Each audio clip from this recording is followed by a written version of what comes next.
And think about that. That's 20% of your job. So if you're a company, a bigger company, and you're running 300 calls a day, I mean, to not have to worry about 20% of them is absolutely phenomenal.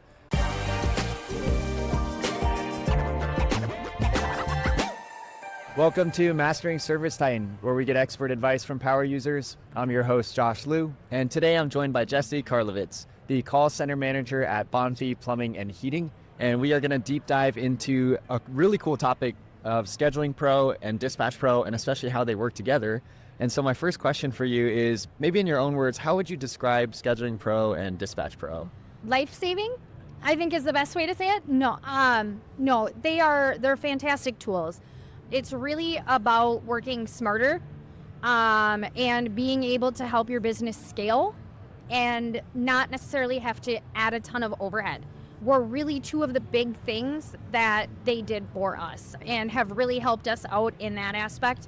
And also being able to meet the customer where they want to be met. We're coming into a day and age where it's not always easy. Although we have our phones in our hand, not everybody wants to pick it up and make that phone call and wants to talk to somebody. So being able to go online and be able to book and schedule online it's been a great asset for us.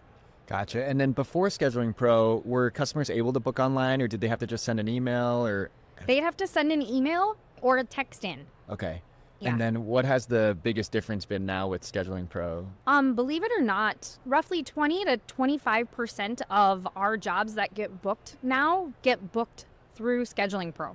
Wow. Okay. And what do you think is the biggest difference between Scheduling Pro versus like other booking widgets, or you know how like websites, they can like customize a bunch of stuff and make forms and whatnot? What's the biggest difference between all that and something like Scheduling Pro? It's directly inside ServiceTitan in so many aspects. So it reads our capacity availability based on whatever job types, skill sets, whatever we have set, whether you're on ACP or adaptive. It works with all of that, which is amazing. And so we're really being able to give our customers some great advice. But also because it's a ServiceTitan product, it talks so well with ServiceTitan, and we're able to book a job just as if a customer service rep booked the job. We were able to customize questions that we asked and job types that we're using and things like that. Gotcha. And when you guys first got Scheduling Pro, it sounds like there's some setup, especially with the custom, when you can customize something so much, maybe there's a little bit more lift in terms of setup that you have to do.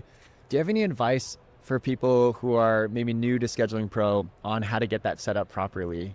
The biggest advice that I have when it comes to Scheduling Pro is starting small. So what I've learned throughout my 5-year journey with ServiceTitan is if I can set it up very basic in the beginning, learn how it functions, how it's going to work for us, and then advance it from there, it seems to be the best avenue for both us and our customers. So when we started with Scheduling Pro, you have to map the calls and stuff on the backside. It sounds really scary. It took all of like 5 minutes when I set it up the first time. It was not, once I figured it out, it was super intuitive, which was fantastic. But we actually set them up just to come in with, like, it was a job type designated just for Scheduling Pro that was whatever trade it was. And then we would go, okay, are we getting the right information? Are we asking the right questions? And then once we were confident with that, we started mapping them to the specific job types. And then we'd look at those and make sure that they were good and accurate and we were good to go. From there, we were looking at being able then to enable them in Dispatch Pro. So it really helped a progression to go really small at it. If I'm hearing this correctly, when you first started, you just had it say a plumbing job or an HVAC job, and that was it? That was it. Wow, okay. And so when a customer first booked it and it was just plumbing or HVAC, then did you guys have to follow up with them to get some more information or confirm the job after that, or? Yeah, in the beginning, we would have to call and ask the customer some information and things like that if it didn't come in with enough information. But that's what helped us understand what questions we had to put on the front side and really trying to make it, I call it the iPhone effect, where it was big icons, very little things to pick from, and how to make it as easy as possible for the customer, because if it's more than 5 steps, you're going to lose them. So if your grandma can't figure it out, it's not going to work. Yeah, that makes so much sense. And that's such a good actionable takeaway, I think, for people getting started with Scheduling Pro is, yes, there's a lot of customization, but maybe hold off on those until you're ready. Until you're ready. Okay. And now you also mentioned Dispatch Pro. So how does it work with something like Dispatch Pro? Once we were comfortable with it, we were able to say that it says it's a third-party booked job. It's not booked inherently in the system. It's booked outside and pushed through into ServiceTitan. And so we were able to say, okay, now allow third-party jobs, if they're one of our Dispatch Pro enabled job types, to go ahead and come in automatically enabled. So what we were able to do is be able to say, now that we know that it was mapping correctly, we had all of the right questions, we weren't having to call customers back all the time, they would show up at the bottom of the board, and then when Dispatch Pro shuffled in 10 minutes, they'd automatically find their way up to the top. Got it. Okay, so at first, the Scheduling Pro jobs would just get booked on the calendar, and then a dispatcher would still dispatch it. But then once you guys are comfortable, you let Dispatch Pro take over. So what you're telling me is a customer can book a job online, and then it gets automatically dispatched, and a CSR or a dispatcher didn't have to talk to them for that job. Correct. Which is insane. It's awesome. And think about that. That's 20% of your job. So if you're a company, a bigger company, and you're running 300 calls a day, I mean, to not have to worry about 20% of them is absolutely phenomenal. Yeah, that's crazy. So with Dispatch Pro, I feel like there's a lot of fear and hesitation, especially from the dispatchers themselves, on how it's going to impact their jobs or just change their day-to-day workflows. What were the conversations like with your team in preparation for Dispatch Pro? It was really being transparent with them and being upfront and honest with them and letting them know that this is, AI is a scary thing. Everybody thinks it's going to come take their job. Hopefully it's not gun in for mine, but it was just really helping them understand how this was a tool for them to use to help them focus on the things that really mattered. When you're an HVAC company and you're running maintenance calls, there isn't much difference in a 5-year-old maintenance. Like, you got a 3-year-old, a 4-year-old, a 5-year-old maintenance call. There's not a ton of difference, right? And when you get that return, like the repair call that comes in, and you 9 times out of 10, you're going to go to your best guy. Well, your best guy's already full of calls, right? Because he's your best guy. So you have to place that call on him, and then you have to all of those were obviously good calls. So now they're going to go to your second best guy, who's probably full, and so on and so forth. And then now you have to figure out, okay, so now that I know their calls, what's the right drive order to get sure that we're maximizing drive times, right? And so what it allowed my dispatchers to do is not have to make 100 clicks just to place one call. They were able to focus on the ones that really mattered, focus on those moneymaker calls, those repair calls that came in, and not have to worry about things like putting them in the drive time order and shuffling the calls around and looking at them in the view technician route and trying to figure out where all the maintenance went. So it was just really helping them see it was a way to help them do their job faster, better, and to be able to focus on the things that mattered and not necessarily the tedious tasks. In the preparation for Dispatch Pro, did you have any dispatchers kind of like push back or like really afraid of it and not want to switch over? Oh yeah. And what were some of the things that they would tell you? That they knew better. It's interesting because I will say even myself, like there is one guy that I was like, he's the best guy. He's absolutely phenomenal. We're going to send him to everything. And Dispatch Pro doesn't just look at one guy's tech score. It looks at that guy's tech score for that specific job type. So it's down to the nitty gritty of the actual job type. What was interesting is that guy did great on certain calls, but don't send him to a faucet. He's not going to do anything with a faucet. Or I have HVAC selling techs, and it helped me realize that one of them could never get past once the equipment hit 15 years old. He couldn't get past that. I'm just going to let it live forever. Oh, interesting. But you sent him to anything 10 to 14 and he'd knock it out of the park. Wow. So those are all things that before we were very general, and it helped us really understand, and it helps bring to light a lot of numbers, and guys that you didn't think were maybe necessarily your greatest techs were for certain job types. Gotcha. So Dispatch Pro, it's been a while since I talked to the technical team to try to understand exactly how it works, but to me, it seems like it does like a ton of math. It looks at the history of all the job types, all the technicians, maybe even recently who's doing well at certain things. And then it calculates all that. And when new jobs come in, it recalculates. Is that kind of how it works, or? 100% how it works. Yeah. So it looks at them by job type, and then you get to set it. The nice thing is you get to set up some of these controls. So you get to decide, do you want to route technicians in a circle back to home? Do you weigh revenue more than distance? Like, what makes more sense to you in your business? And it's kind of a sliding scale. You don't have to pick one or the other. You can say, well, we're going to hit a little more heavy this way. And then also when it decides on what it wants to look at for how much history you want it to look at when it's comparing the history, you can decide, Do you want it to weigh short-term versus long-term, or heavier, or vice versa? And once you get your calculation set, it does math equations for hundreds of technicians in seconds. It's crazy. Yeah, It's awesome. It's cool to hear the adjustments that you can make if you want to weigh it on revenue or more on drive time. How long did it take you to make those tweaks? And are you guys still tweaking along the way? Yeah, we still make tweaks all the time. We'll make adjustments to our drive times a lot. So when we'll get into, like, I'm from Minnesota, so we get lots of snow. So when we get snowstorms, we'll make that drive time adjustment down and weigh it heavier on drive time versus maybe right tech, right call, just so that we can get into more of our customers and not be on the road so much. So once it's set, it's not like it's set in stone. You get to make the adjustments that make sense for you and your business. That's the first time I heard about the snow situation, because that could block people even from getting the jobs done, it sounds like. So Yeah. you want to prioritize, let's just make sure everyone gets taken care of versus maximizing. Wow, that's really interesting.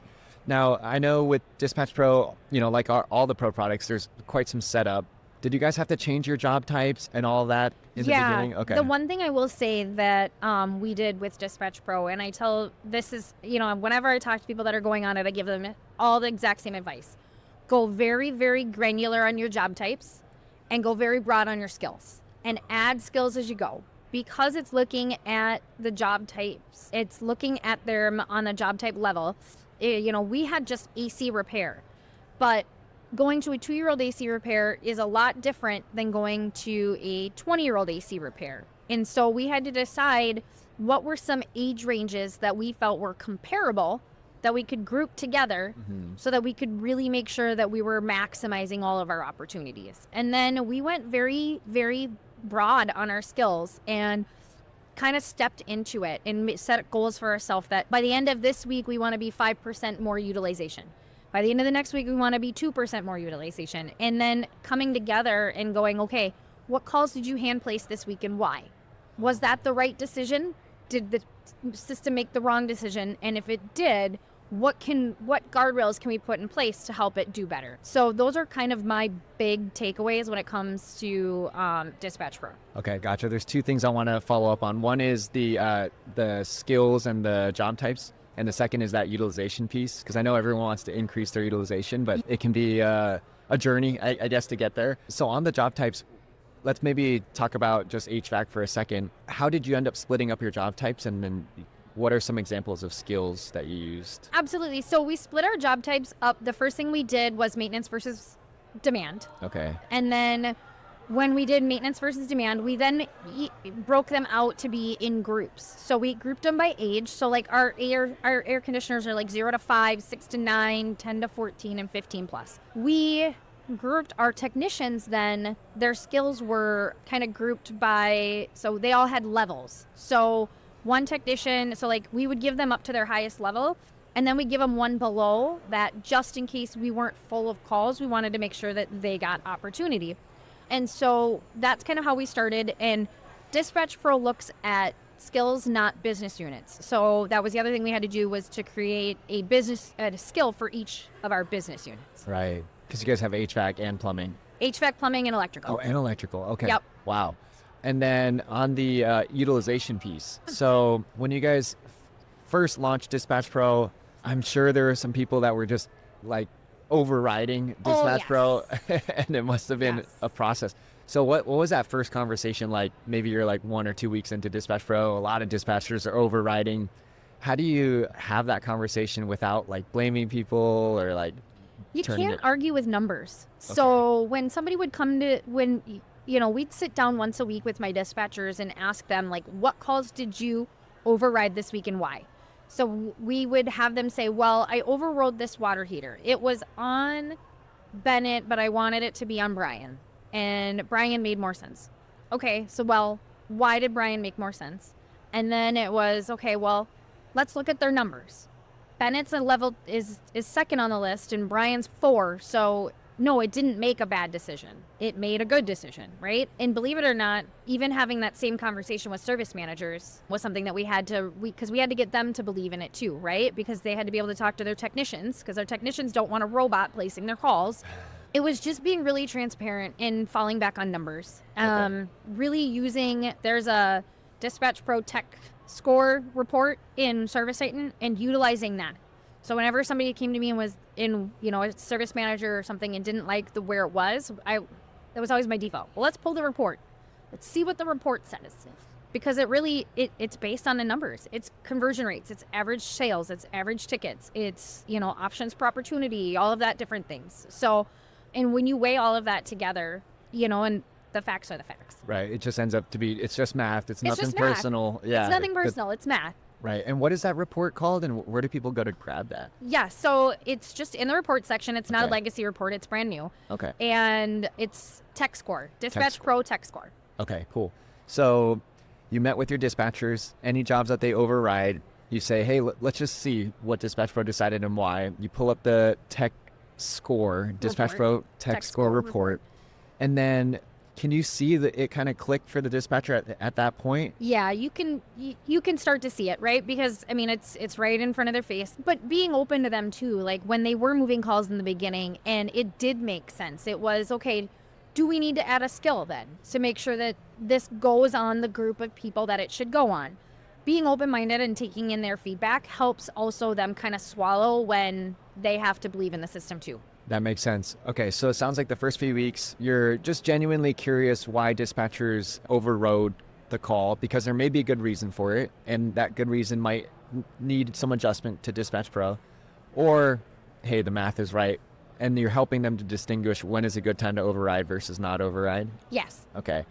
How about nowadays? Are they still overriding, and are there good reasons to? Yeah, I think you're always going to override. It's never going to be 100% utilization. It's designed to assist you in doing the job, not necessarily do the job for you. Right. And it's making sure that you know how you want it to work for you and what you want it to do. And so right now, we have tech-generated leads, right? And it doesn't matter what industry you're in. It doesn't matter how big your company is. A tech-generated lead is gold. And you want to get to that right away. And so sometimes we don't have the time to wait for the system to refresh, because it refreshes every 10 minutes, which seems really fast. But when you're sitting there trying to get it on a technician and you need to get them dispatched, 10 minutes is everything. Your competitor could be in the house at that point. Those are instances where they'll have to override. Or when there's not a lot of technicians on. When we're running on a weekend, we'll maybe have one electrician that's working that weekend out of all of our electricians, and it's not going to like the drive time. Right. So we're going to have to override. And sometimes it's like, that just does not make sense. We have to. But our utilization is typically around that 65 to 75% mark. Oh, wow. Okay, so 65 to 75% of the jobs are the technician is assigned by Dispatch Pro. Yep. And then the rest are handled or overridden. Or overridden. Okay, Yep. Got it. And that's great to set expectations for people listening. It's not like Dispatch Pro is going to come in and just fully take over, automate all your dispatching. We definitely need a human in the loop. I am curious, with a majority of the jobs being assigned by Dispatch Pro, for dispatchers now, what is their day-to-day, or how is their day-to-day different now than before? Like, what other things are they working on? We're finding a lot more right tech, right call situations. What we're able to do is we're able to dig into the jobs. We're able to see, should this have been set up as a warranty and it got set up incorrectly? Or have we been to this person's house before? Do we have open estimates? Should we send that technician back? They're spending a lot more time really digging in to the calls that matter and making sure that we are really getting the right technician there, updating the skills if they need to, making sure that the skills are correct, things like that. Versus before, it was more just trying to put the puzzle pieces together in the best way possible. And when we have, I think, 35 HVAC technicians and they're running 4 to 5 calls a day, that was a lot for our dispatchers to have to, there was no time to dig in. Between update calls and contacting customers and helping technicians, it was like a free-for-all. Right. This is taking that off of our plate. Wow. Okay, so previously it was just getting the jobs on the board and making sure the day runs was taking up their whole job, basically. And just basing everything based off of a job type. Okay, everything was based on job type. They're just trying to make it all happen. And nowadays it sounds like the freed up time allows them, you said, to kind of dig into making sure every job's really taken care of in the right way. Wow, it sounds like a huge change. Yes, it's been definitely an adjustment for them. Yeah.